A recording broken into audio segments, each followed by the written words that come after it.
Hi friends, welcome to channel. Karthigai Deepam சீரியலில் ரொம்பவே பரபரப்பாக போயிட்டுருக்குங்க. அண்ட் இந்த ஒரு ட்விஸ்ட்டை யாருமே எதிர்பார்க்கலன்னு தான் சொல்லணும். ஸோ என்ன ட்விஸ்ட் அப்படின்னு பார்த்தீங்கன்னா, நம்ம தீபா வந்துட்டு நான் இந்த பரிகாரத்தை செய்யணுமா, நான் ஏன் இந்த இதுக்குள்ளே போகணும், பெட்டிக்குள்ளே போகணும் அப்படின்னு சொல்லி கேட்குறாங்க. என்னம்மா உன் மாமியார் வந்துட்டு உயிரோட வரணும், அவங்க வந்து சரியாகணும் அப்படின்னா நீதானமா அந்த பரிகாரத்தை செய்யணும் அப்படின்னு சொல்கிறாங்க. இல்லை, இதை என் ஃப்ரெண்ட் ரம்யா செய்வா அப்படின்னு சொல்கிறாங்க. இல்லை எனக்கு புரியலை அப்படின்னு சொல்லிட்டு சாமியார் கேட்குறாங்க. ஆமாம், அவ தானே இந்த வீட்டோட மருமகளும் ஆகணும்னு நினைக்கிறா, அப்போது அவ தானே இந்த பரிகாரத்தை செய்யணும் அப்படின்னு சொல்லி தீபா வந்து பார்த்தீங்கன்னா யாருமே எதிர்பார்க்காத ஒரு டெஸ்ட்டாக கொடுக்குறாங்க. அண்ட் அதை பார்த்தோன்னே ரம்யாவுக்கு பயங்கர ஷாக் ஆகுது.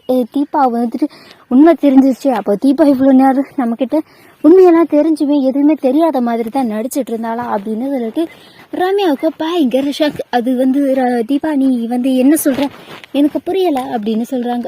என்னடி அம்மு, எதுவுமே புரியாத மாதிரி தெரியாத மாதிரி நடிச்சிட்டு இருக்க, நீ என்ன பண்ணுற என்ன செய்கிறன்னு கூட எனக்கு தெரியாது, அவ்வளோ முட்டாளா நான்? அம்மோ, நீ இந்த வீட்டுக்கு மருமகள் ஆகணும்னா நீ ஏன் இந்த பரிகாரத்தை செய் அப்படின்னு சொல்லிட்டு அவங்க கையை பிடிச்சு எழுதுறாங்க.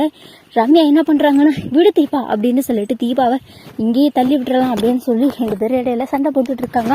அந்த இடத்துலயும் கார்த்திக் வந்துட்டு அந்த இடத்த கண்டுபிடிச்சி வாங்க வந்துக்கிட்டு இருக்காரு. இந்த சாமியார் என்ன பண்ணுறாருன்னு தீபாவை கட்டையால் அடித்து தள்ளி விட்டுறலான்னு சொல்லிட்டு ஒரு கட்டையை எடுத்துகிட்டு வர சொல்லி ரம்யா வந்து பார்த்தீங்கன்னா கண்ணை காட்டுறாங்க. அந்த புலிச்சாமியாரும் ஒரு கட்டையை எடுத்துகிட்டு வரதுக்காக ஓடிட்டுருக்காரு. அண்ட் அதுக்கப்புறம் என்ன நடக்குது அப்படின்னு பார்த்தீங்கன்னா, நம்ம தீபாவுக்குள்ளே இருக்கிற அந்த ஒரு சக்தி வந்து பார்த்தீங்கன்னா வெளியே வருது. டக்குன்னு வந்துட்டு ரம்யாவோட கழுத்தை பிடிச்சி தூக்கிடுறாங்க நம்ம தீபா. இதை எதிர்பார்க்கவே இல்லை யாருமே. அண்ட் அதுக்கப்புறம் என்ன நடக்குது அப்படின்னு பார்த்தீங்கன்னா, ரம்யாவுடைய கழுத்தை பிடிச்சி தள்ளி விட்டுறாங்க நம்ம தீபா. அண்ட் அதுக்கப்புறம் மீட்டு வந்து பார்த்தீங்கன்னா ரம்யா அப்படியே மயக்கம் போட்டு வந்துடுறாங்க. அண்ட் அந்த இடத்துக்கு கார்த்திக் வந்துடுறாரு. தீபா தீபா என்னாச்சு உனக்கு அப்படின்னு சொல்லி கேட்குறாங்க. சடனாக தீபாவுமே மயங்குறாங்க. கார்த்திக் வந்துட்டு இந்த ரம்யா வந்துட்டு ஏன் எப்படி போய் சொல்லணும், ஆனால் ரம்யாவுக்கு தெரிஞ்சுமே போய் சொல்லியிருக்காங்க அப்படின்னா அப்போது தீபாவை கொல்லணும்னு நினச்சது இந்த ரம்யா தானா அப்படின்னு சொல்லிட்டு கார்த்திக் வந்து ரொம்ப யோசிச்சுட்ருக்காரு. அப்போ அந்த பக்கம் ஒரு சத்தம் கேட்குது. அங்கே தான் நம்ம போலிச்சாமியார் ஓடிட்டுருக்கா. அந்த போலிச்சாமியாரை ஓடி போயிட்டு நம்ம ராஜாவும் பிடிச்சிடறாருங்க. செம இன்ட்ரெஸ்டிங்காக போயிட்டுருக்கு கார்த்திகை தீபம் சீரியல்.